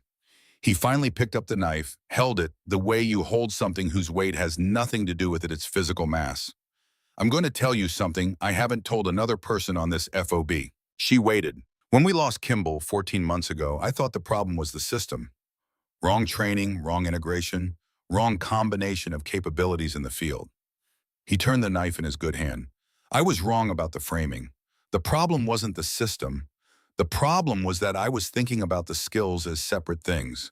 Medical over here, combat over there, as if the same person couldn't hold both. Your father held both, Elena said. He was a Marine. Marines are taught that everyone is a rifleman first. He met her eyes. But he always said the corpsman was worth more than any rifleman, because the corpsman decided whether the rifleman got to go home. She thought about her father saying something almost identical on a range in North Carolina in August, when she was 14, her arms shaking from the weight of the rifle, and he had told her to put it down and handed her a tourniquet instead and said, the gun wins the fight, but the medic decides who fights again. What Marcus Hale taught you, Briggs said. Teaching both things. Most fathers don't do that. Most fathers aren't him. No, he was quiet for a moment. He must have been something. He was everything you would expect from the name and the record. She paused. He also burned his coffee every single morning because he never remembered the machine ran hot. And he swore when he did, and he always smelled like gun oil and that specific soap from the commissary at Lejeune. She stopped. Both things, the legend and the man, same person. Briggs looked at her with something that was not pity and not sympathy. Something that recognized the specific quality of loss she was describing, the loss of a person too large to fit in the word father, and too particular to fit in the word hero, a person who was simply specific and irreplaceable and gone. Both hands, he said quietly. Both hands. He held out the knife. She looked at it. Keep it, he said, not borrowed, given. He met her gaze directly. My father never found the name of the corpsman who pulled him out. I found his daughter. That's close enough. He pressed the knife into her hand. He would have wanted you to have it. She held the knife for a moment. The wood was warm and worn and carried the specific weight of 38 years of a story being carried forward toward the moment when it could be set down. She put it in her pocket, next to the letter, next to the photograph, next to the dog tags. All of it together, all of it in the same place, close to the same body. The assembly happened at 0800 the following morning. Full FOB formation, every available personnel, the flat dirt ground between the ops center and the vehicle bay, the Hindu Kush rising behind the western wall, in the early light that turned the rock faces amber and pale gold. Admiral Corwin stood at the front in his utility uniform, the practical clothes of a man who was not performing an office but discharging one. She stood in the front rank because Mercer had placed her there, and she stood the way her father had taught her to stand in formation, as if the formation mattered. Because it did. Corwin spoke without notes. 14 days ago, most of you knew Corpsman Elena Hale as the woman who counted bandages in the supply tent. The formation was very quiet. 12 days ago, she ran through active fire to reach 4 casualties when no one else could reach them.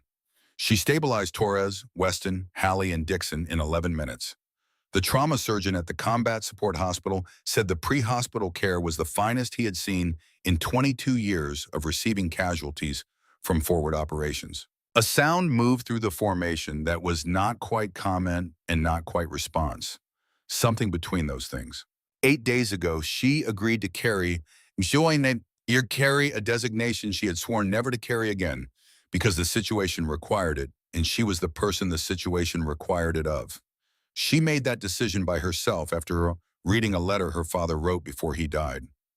Corwin paused. She has not told me what the letter said. She doesn't need to.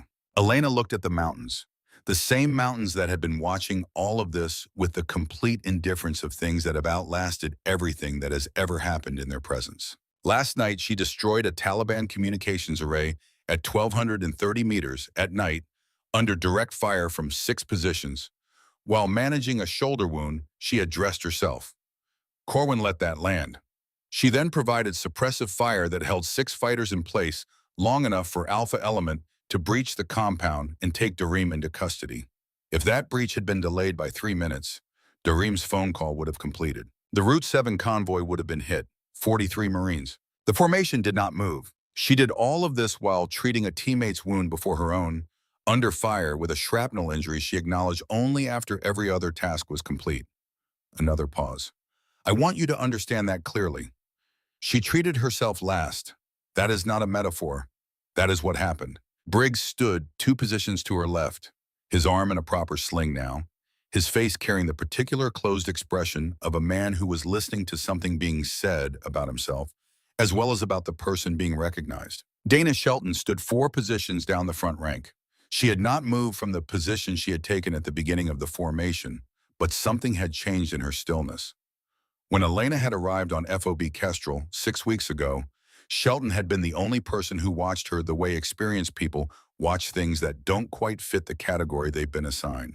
She had watched for 6 weeks and said nothing except the things that needed saying. She had covered Elena's 6 without being asked to, in the briefing rooms and in the back of the Humvee and along the blast barrier wall at 9 in the morning when Elena was sitting alone trying to decide who she was willing to become. Elena looked at her now, and Shelton held the gaze for exactly 1 second.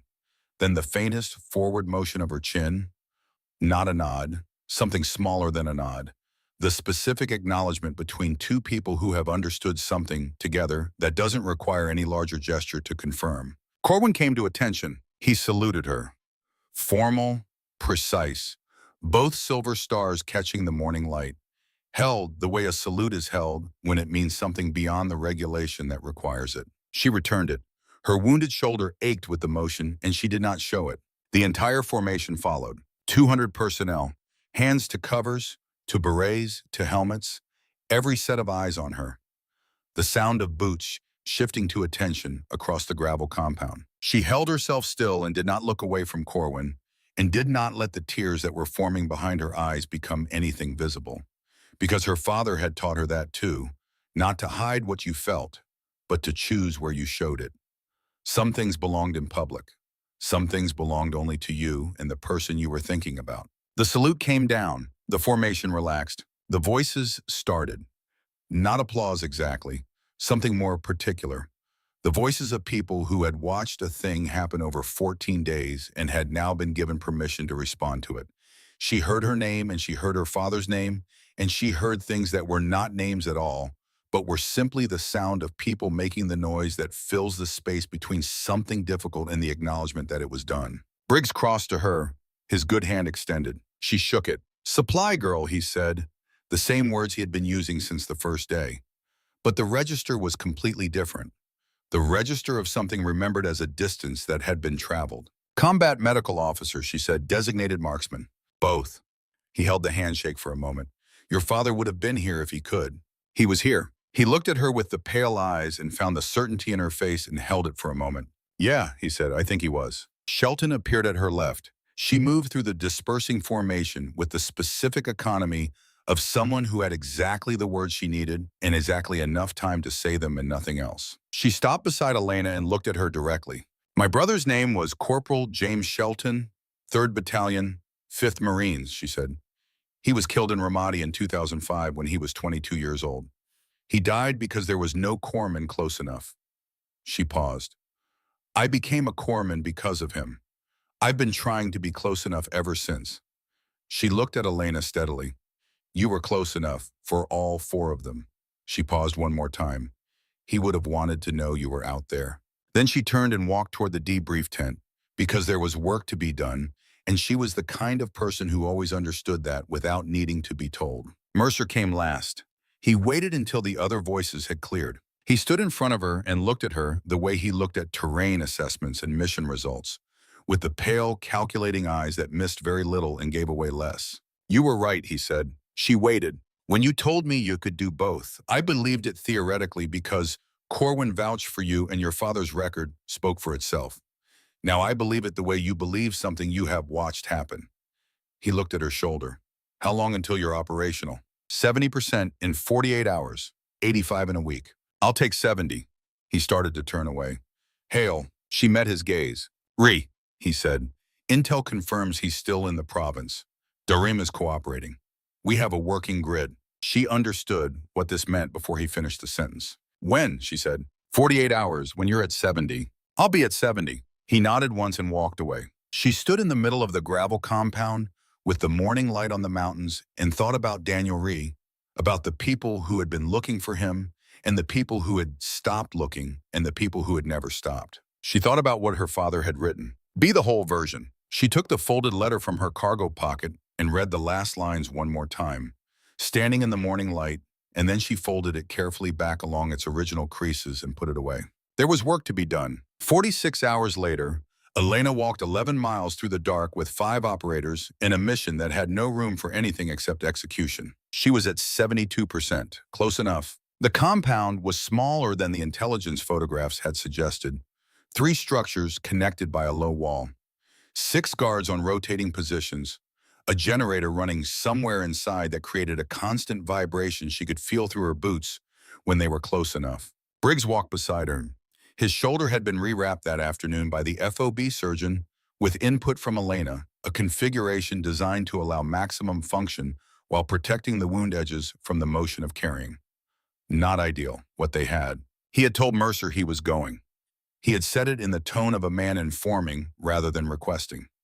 Mercer had looked at the shoulder and made the calculation that experienced commanders make about capable people operating below full capacity and approved it. The compound resolved out of the darkness gradually, a shape becoming walls and angles and entry points. The guards moved in predictable patterns. This time, intelligence was correct. 3 operators took the perimeter. Silent, careful work, the kind trained into people so thoroughly that it ceased to resemble anything other than intention fulfilled. Elena and Briggs moved to the structure at the rear of the compound. The cell, according to Darim's information, provided under conditions that Elena did not ask about and Mercer had not described in the brief. A wooden door with a metal bar across it, no padlock. The kind of restraint that trusted geography more than hardware, because 11 miles in any direction was its own barrier, and a man held for 14 months did not have the reserves to test it. Briggs lifted the bar. It was a two-handed motion. It cost him something he did not show. She held the Barrett and watched the approach while he opened the door. The smell from the room was confinement and time. The smell of a space that had held a person long enough to take on the specific character of that person's waiting. She had encountered this smell in training scenarios designed to simulate exactly this. and the simulation had never captured the actual weight of it. Daniel Rhee sat on the floor in the corner with his back against the wall and his knees drawn up. He was awake. He had heard them coming. 14 months had not taken from him the thing that kept people alive in exactly these circumstances. He looked at them without speaking, reading the situation with the care of someone who had learned that situations could be misread with permanent consequences. She crouched to his level. "Staff Sergeant Rhee," she said, "Army Special Forces, wear your extraction." He looked at her uniform, at the seal beside her, at the rifle in her hands and the medical ruck on her back. "You're a corpsman," he said. "Yes." "Navy." "Yes." "How far out is the extraction point?" 800 meters. "Can you walk?" He tested his legs against the wall and stood. It was slow, then it was not slow. He was upright on legs that hadn't carried him any significant distance in 14 months, and he was upright without falling. "I can walk," he said. She ran the assessment. 60 seconds. Dehydration, significant, muscle wasting. Old rib fractures on the right side, improperly healed. No active hemorrhage. No acute respiratory distress. He could walk 800 meters and board a helicopter, and he would live, and everything else could be addressed at a level 2 facility. She started an IV, not because there was time for full fluid resuscitation, because 500 milliliters of saline in the next 800 meters was a margin, and margins accumulated in the direction you push them. "This will help," she said. He looked at the catheter in his arm, then at her. "What's your name?" "Hale, Elena Hale." Something shifted in his face. "Marcus Hale's daughter." She looked up from the IV line. "He was my father." Rhee was quiet for a moment. "MARSOC ran a joint exercise with 5th Group in 2016. Your father was range master for the sniper portion." He paused. "Finest shot I've ever watched." "He would say the same about you." He'd be generous. A small, exhausted version of a smile. The first one she suspected in a long time. "But I appreciate it." She taped the IV like this line, capped it, checked the flow. She stood. He stood. 800 meters, she said. "Lead the way, Corpsman Hale." They walked out of the room where he had spent 14 months and into the cold air of the Afghan night, and he breathed it the way people breathe air when they have spent time unable to choose what air they breathed, completely, with the specific appreciation of an act made conscious by its previous absence. The helicopter came in fast and low, lights off, crew running on night optics. Rhee was first aboard, then Briggs. She was last, and before she stepped through the door, she turned and looked at the compound one final time. Not at anything specific, just at the shape of the place in the darkness. She climbed in. The helicopter lifted. Below them, the compound shrank into a shape and then into nothing. And Daniel Rhee sat across from her with his eyes open and his back straight, watching through the window as Afghanistan fell away, becoming the terrain it always looked like from altitude. Ground. Just ground. She checked his pulse, checked the IV stable. Going home. She put her hand over the dog tags under her uniform and felt both of them, warm from her body. And she thought about her father and about the letter and about the 2 words at the end of it. Both hands. The helicopter turned south toward FOB Kestrel, and the first light of dawn appeared on the eastern horizon, amber and pale gold touching the rock faces of the Hindu Kush, unchanged by anything that had ever happened in its presence. She watched it come and did not look away until it was fully there. 6 months later, she stood in front of a classroom at the Naval Special Warfare Center in Coronado, California, with the Pacific Ocean visible through the windows and 22 students sitting in rows with the particular attentiveness of people who understood they were about to learn something that would matter. The whiteboard behind her read, "Integrated Combat Medicine." Below the heading in her own handwriting, 2 words she had added before the students arrived. Both hands. She had been teaching this course for 4 months. She would teach it for as long as the Navy let her teach it, and then she would teach whatever came after, because her father had not spent 5 years teaching her 2 things so that she could teach other people only one of them. "My name is Petty Officer First Class Elena Hale. Some of you have heard about Kunar Province. You know the parts that made it into the official reports." She looked at the faces in the rows, corpsmen and pararescuemen and Special Forces medical sergeants, young faces not yet certain what they were capable of. "You are not here to become better corpsmen. You are not here to become better marksmen. You are here to stop thinking about those as separate things." She clicked the first slide. Her father's photograph appeared on the screen behind her. The dress blues, the rifle, the expression that was not quite a smile and not quite something else. The inscription on the back of the photograph was not visible on the screen, but she knew what it said. She had known what it said since she was old enough to read. This is Gunnery Sergeant Marcus Hale. MARSOC. He died 3 years ago. He taught me medicine from the time I was 12 years old, and he taught me the rifle from the same age. And he never once taught them as if they were different subjects. He called it integration. She paused. He was right. A hand went up in the second row. Young corpsman, 23, 24, with the earnest intensity of someone who had already been deployed once and was trying to understand what they had brought back from it. "How do you know when to use which one?" he asked. She thought about the ridge in Kunar province, the Barrett in her hands and the tourniquet in the other, the array at 1,230 meters and the wound in Briggs's shoulder, and the fighters on the southern ridge and Ree in his room waiting for someone to come, and the 43 Marines on Route 7 who never knew what the night had cost to let them sleep. "You don't choose," she said. "That's the whole answer. You don't stand in the middle of the situation and pick a hand. You use both. What changes is what each hand is doing." The room was quiet in the way classrooms are quiet when something has been said that answers the question that was actually being asked rather than the question on the surface. She looked at her father's photograph on the screen. 8 weeks, she said. "When you leave here, you will not be better specialists. You will be integrators. You will be the kind of person who can take the worst thing that is happening right now and meet it with everything they have." She paused. "That is what this work requires. That is what the people next to you deserve. And that is what Marcus Hale believed every person in this room was capable of becoming." She clicked to the first training slide. "Let's start," she said. After the class, she walked the beach at Coronado in the late afternoon.